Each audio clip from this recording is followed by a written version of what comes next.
This Island by Jules Verne. Part 3, called The Secret of the Island. Chapter 1. It was now 2 years and a half since the castaways from the balloon had been thrown on Lincoln Island, and during that period there had been no communication between them and their fellow creatures. Once the reporter had attempted to communicate with the inhabited world by confiding to a bird a letter which contained the secret of their situation, but that was a chance on which it was impossible to reckon seriously. Ayrton alone, under the circumstances which have been related, had come to join the little colony. Now, suddenly, on this day, the 17th of October, other men had unexpectedly appeared in sight of the island on that deserted sea. There could be no doubt about it. A vessel was there. But would she pass on, or would she put into port? In a few hours the colonists would definitely know what to expect. Cyrus Harding and Herbert, having immediately called Gideon Spilett, Pencroft, and Neb into the dining-room of Granite House, told them what had happened.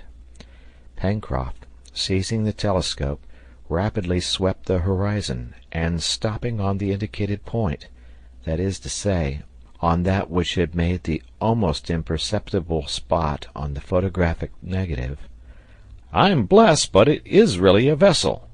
he exclaimed, in a voice which did not express any great amount of satisfaction. "Is she coming here?" asked Gideon Spilett.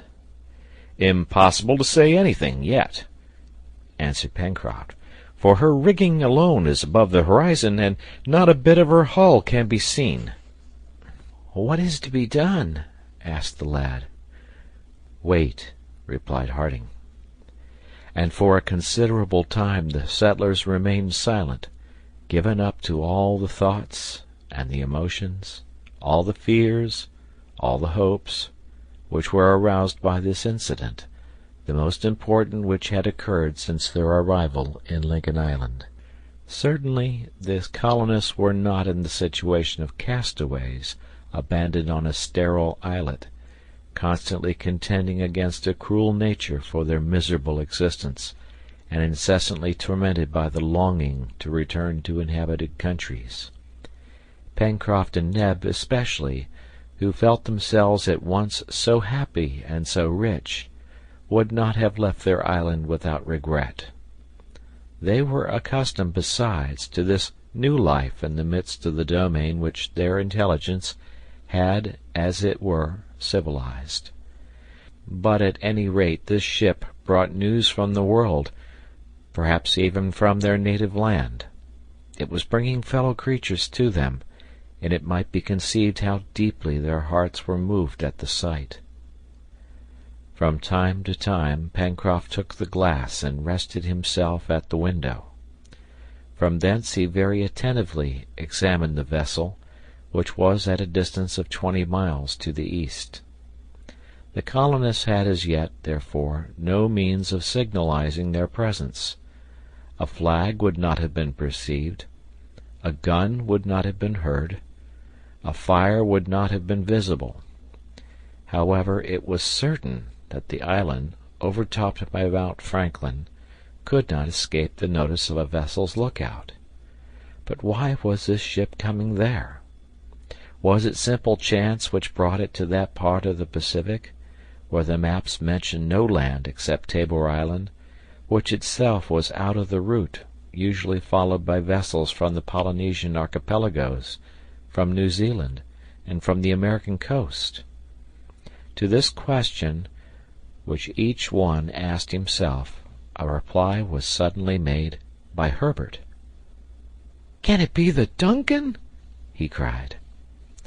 The Duncan, as has been said, was Lord Glenarvan's yacht, which had left Ayrton on the islet, and which was to return there some day to fetch him. Now the islet was not so far distant from Lincoln Island, but that a vessel, standing for the one, could pass in sight of the other. 150 miles only separated them in longitude, and 70 in latitude. "We must tell Ayrton," said Gideon Spilett, "and send for him immediately. He alone can say if it is the DUNCAN." This was the opinion of all, and the reporter, going to the telegraphic apparatus which placed the corral in communication with Granite House, sent this telegram, "Come with all possible speed." In a few minutes the bell sounded. "I am coming," replied Ayrton. Then the settlers continued to watch the vessel. "If it is the DUNCAN," said Herbert, "Ayrton will recognize her without difficulty, since he sailed on board her for some time." "And if he recognizes her," added Pencroft, "it will agitate him exceedingly." "Yes," answered Cyrus Harding, "but now Ayrton is worthy to return on board the DUNCAN, and pray heaven that it is indeed Lord Glenarvan's yacht, for I should be suspicious of any other vessel. These are ill-famed seas, and I have always feared a visit from Malay pirates to our island." "We could defend it," cried Herbert. "No doubt, my boy," answered the engineer, smiling, "but it would be better not to have to defend it." "A useless observation," said Spilett. "Lincoln Island is unknown to navigators, since it is not marked even on the most recent maps. Do you think, Cyrus, that is a sufficient motive for a ship, finding herself unexpectedly in sight of new land, to try and visit rather than avoid it?" "Certainly," replied Pencroft. "I think so too," added the engineer. "It may even be said that it is the duty of a captain to come and survey any land or island not yet known, and Lincoln Island is in this position." "Well," said Pencroft, "suppose this vessel comes and anchors there a few cable lengths from our island, what shall we do?"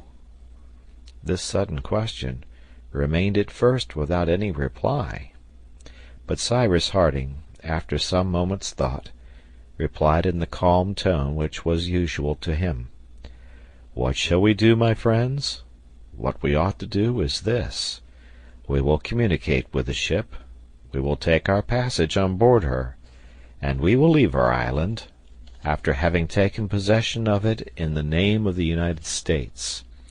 Then we will return with any who may wish to follow us to colonize it definitely, and endow the American Republic with a useful station in this part of the Pacific Ocean." "Hurrah!" exclaimed Pencroft. "And that will be no small present which we shall make to our country. The colonization is already almost finished. Names are given to every part of the island. There is a natural port, fresh water, roads, a telegraph, a dockyard, and manufactories, and there will be nothing to be done but to inscribe Lincoln Island on the maps." "But if anyone seizes it in our absence?" observed Gideon Spilett. "Hang it!" cried the sailor, "I would rather remain all alone to guard it, and trust to Pencroft they shouldn't steal it from him, like a watch from the pocket of a swell." For an hour it was impossible to say with any certainty whether the vessel was or was not standing towards Lincoln Island. She was nearer, but in what direction was she sailing? This Pencroft could not determine. However, as the wind was blowing from the northeast, in all probability the vessel was sailing on the starboard tack. Besides, the wind was favorable for bringing her towards the island, and, the sea being calm, she would not be afraid to approach, although the shallows were not marked on the chart.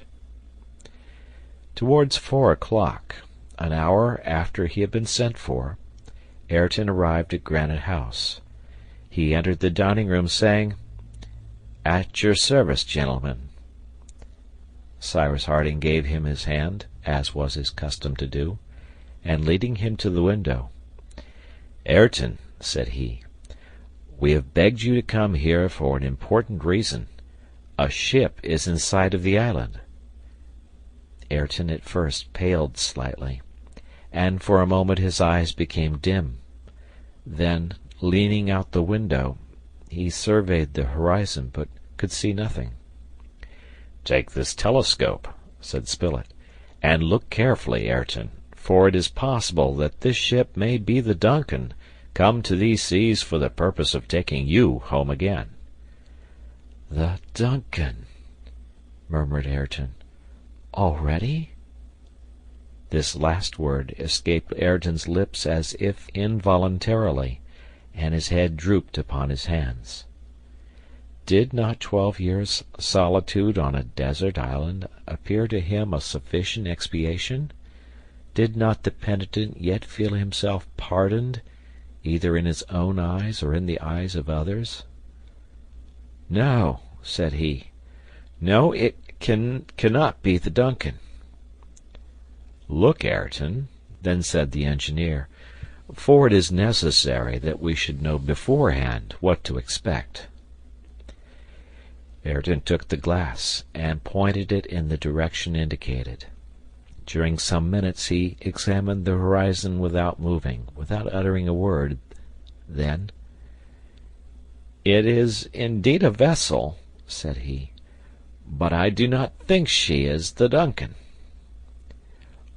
"Why do you not think so?" asked Gideon Spilett. "Because the DUNCAN is a steam yacht, and I cannot perceive any trace of smoke either above or near that vessel." "Perhaps she is simply sailing," observed Pencroft.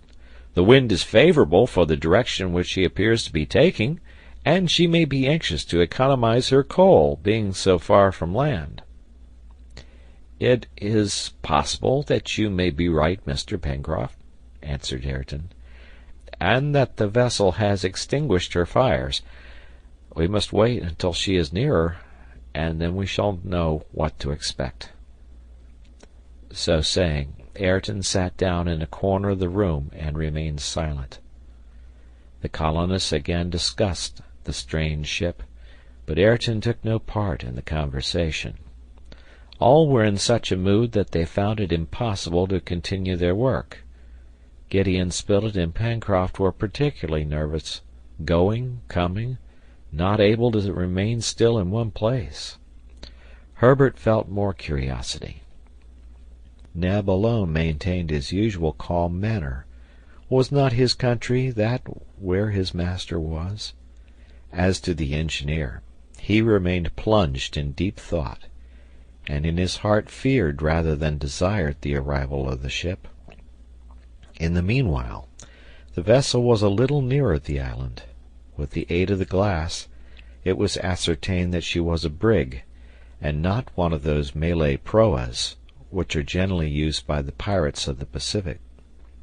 It was, therefore, reasonable to believe that the engineer's apprehensions would not be justified, and that the presence of this vessel in the vicinity of the island was fraught with no danger.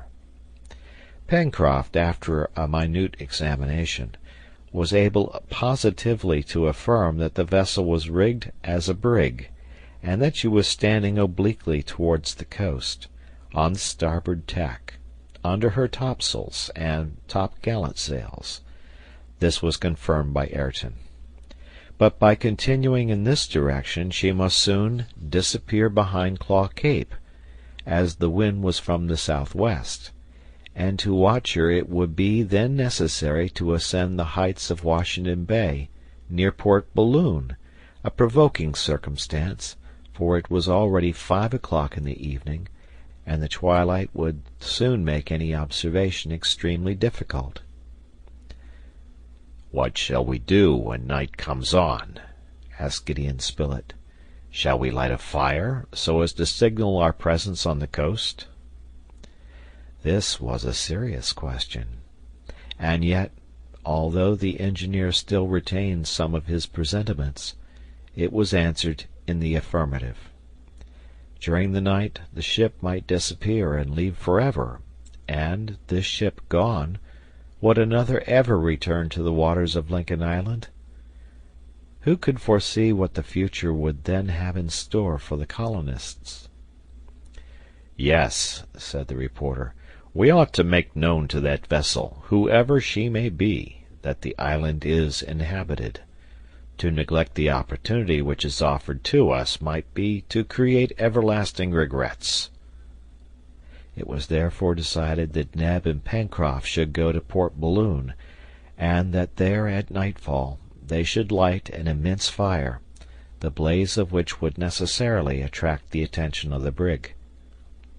But at the moment when Neb and the sailor were preparing to leave Granite House, the vessel suddenly altered her course, and stood directly for Union Bay.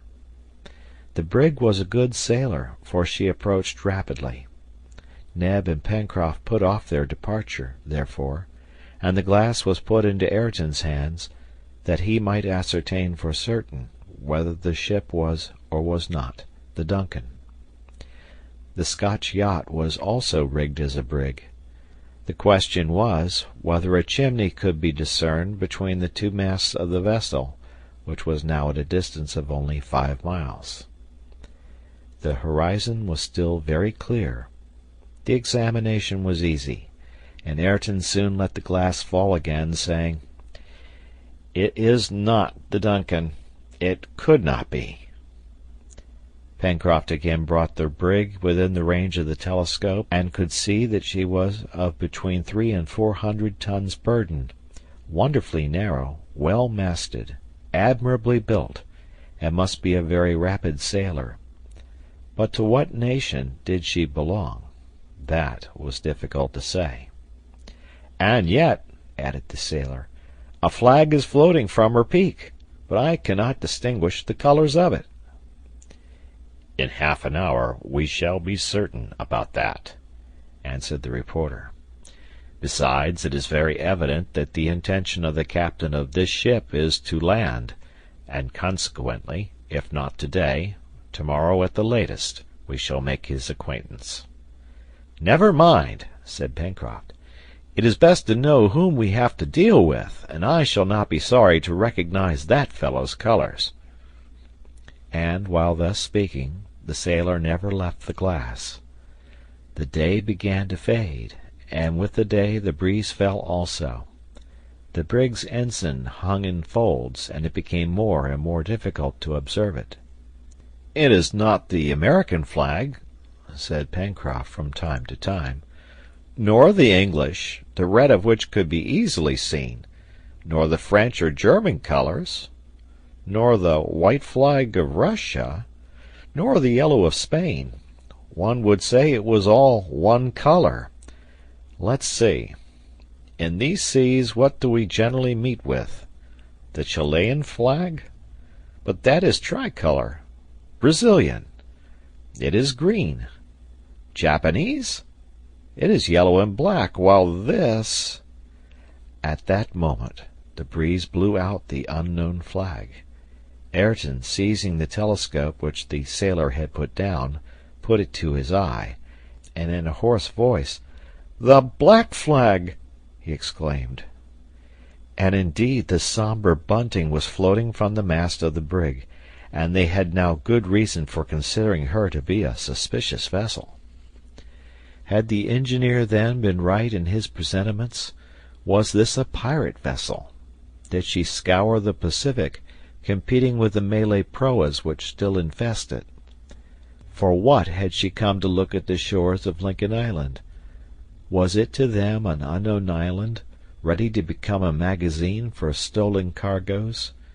Had she come to find on the coast a sheltered port for the winter months? Was the settler's honest domain destined to be transformed into an infamous refuge, the headquarters of the piracy of the Pacific? All these ideas instinctively presented themselves to the colonists' imaginations. There was no doubt, besides, of the signification which must be attached to the color of the hoisted flag. It was that of pirates. It was that which the Duncan would have carried, had the convicts succeeded in their criminal design. No time was lost before discussing it. "My friends," said Cyrus Harding, "perhaps this vessel only wishes to survey the coast of the island. Perhaps her crew will not land. There is a chance of it. However that may be, we ought to do everything we can to hide our presence here. The windmill on Prospect Heights is too easily seen. Let Ayrton and Neb go and take down the sails. We must also conceal the windows of Granite House with thick branches. All the fires must be extinguished, so that nothing may betray the presence of men on the island." "And our vessel?" said Herbert. "Oh," answered Pencroft, "she is sheltered in Port Balloon, and I defy any of those rascals there to find her." The engineer's orders were immediately executed. Neb and Ayrton ascended the plateau, and took the necessary precautions to conceal any indication of a settlement. While they were thus occupied, their companions went to the border of Jacamar Wood, and brought back a large quantity of branches and creepers, which would at some distance appear as natural foliage, and thus disguise the windows in the granite cliff. At the same time the ammunition and guns were placed ready so to be at hand in case of an unexpected attack. When all these precautions had been taken, "My friends," said Harding, and his voice betrayed some emotion, "if the wretches endeavor to seize Lincoln Island, we shall defend it, shall we not?" "Yes, Cyrus," replied the reporter, "and if necessary we will die to defend it." The engineer extended his hand to his companions, who pressed it warmly. Ayrton remained in his corner, not joining the colonists. Perhaps he, the former convict, still felt himself unworthy to do so. Cyrus Harding understood what was passing in Ayrton's mind, and going to him, "And you, Ayrton," he asked, "what will you do?" "My duty," answered Ayrton. He then took up his station near the window and gazed through the foliage. It was now 7:30. The sun had disappeared 20 minutes ago behind Granite House. Consequently the eastern horizon was becoming obscured. In the meanwhile the brig continued to advance towards Union Bay.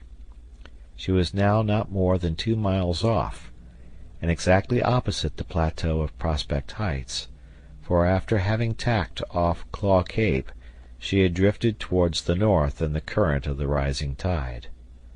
One might have said that at this distance she had already entered the vast bay, for a straight line drawn from Claw Cape to Cape Mandible would have rested on her starboard quarter. Was the brig about to penetrate far into the bay? That was the first question. When once in the bay, would she anchor there? That was the second.